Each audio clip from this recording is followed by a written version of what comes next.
Hey guys, Paulie Howard. I'm with Fox Sports Radio for the card Wednesday, November 16th. Before I tell you what I'm betting, time to rant run. Committee came out with the rankings yesterday. Some interesting choices. A bizarre quote we'll get to in a second. Dave Malinsky wrote about this. A couple of things. Win and in, no style points needed. Alabama, Michigan, but I will disagree with Dave. You got to put Clemson in there as well. Clemson at number 4, ahead of Louisville because of the head-to-head. If Clemson wins the ACC title with the head-to-head over Louisville, they're going to be in as well. Louisville needs a lot of help because they're good. You want to talk about the eye test? They have the Heisman Trophy winner, likely with Jackson. But who'd they beat? They beat Florida State, and the only other win against a team with a winning record so far is Wake Forest. They're laying 35. They're losing in the fourth quarter at home. So they need a lot of help. Very encouraging with Washington. Couple of things. Number one, Stanford is now ranked.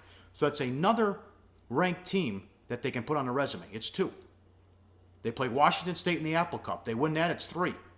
Then they get in the Pac-12 title game. They could redeem themselves and play USC.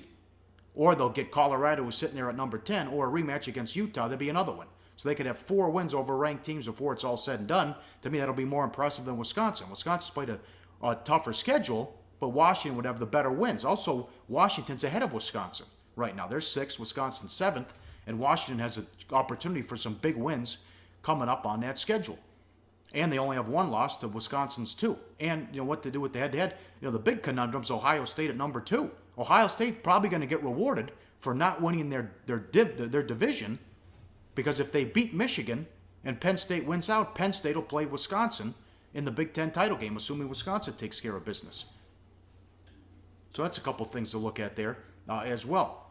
Penn State, will they put Penn State in even if they win the Big Ten? Michigan beat them by 40. That's again where the head-to-head would come into play. How about Oklahoma at number 9? What is that all about? The committee does not like West Virginia. West Virginia is 14th. So they asked the committee chair, Holcutt, why is West Virginia 14? He said they played one ranked team, Oklahoma State, and they lost. The follow-up question was, why the hell is Oklahoma 9th then? They don't have a good win, and they have 2 losses. The answer was tremendous offense. They can do what they want. They can make it up as they go. I mean, that's an asinine comment there as well. So Colorado 10, that's good news for the Pac-12, and good news with Washington as well. Some of this other stuff, I mean, Dave's right. Bama, Michigan, win you're in. I'll put Clemson up there as well. Clemson sitting there at number 4. How about Michigan? 3 touchdown favorites. They lose. They don't move.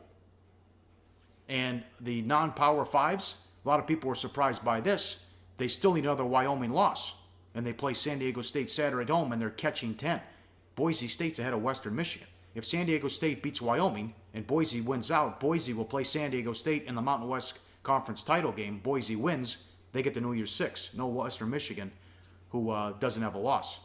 And how about Washington State? They can't move up at all. They've won 8 in a row. They're still sitting there at 22. Bananas. And how refreshing is this? We're talking about maybe 2 from the ACC or 2 from the Big Ten. No SEC.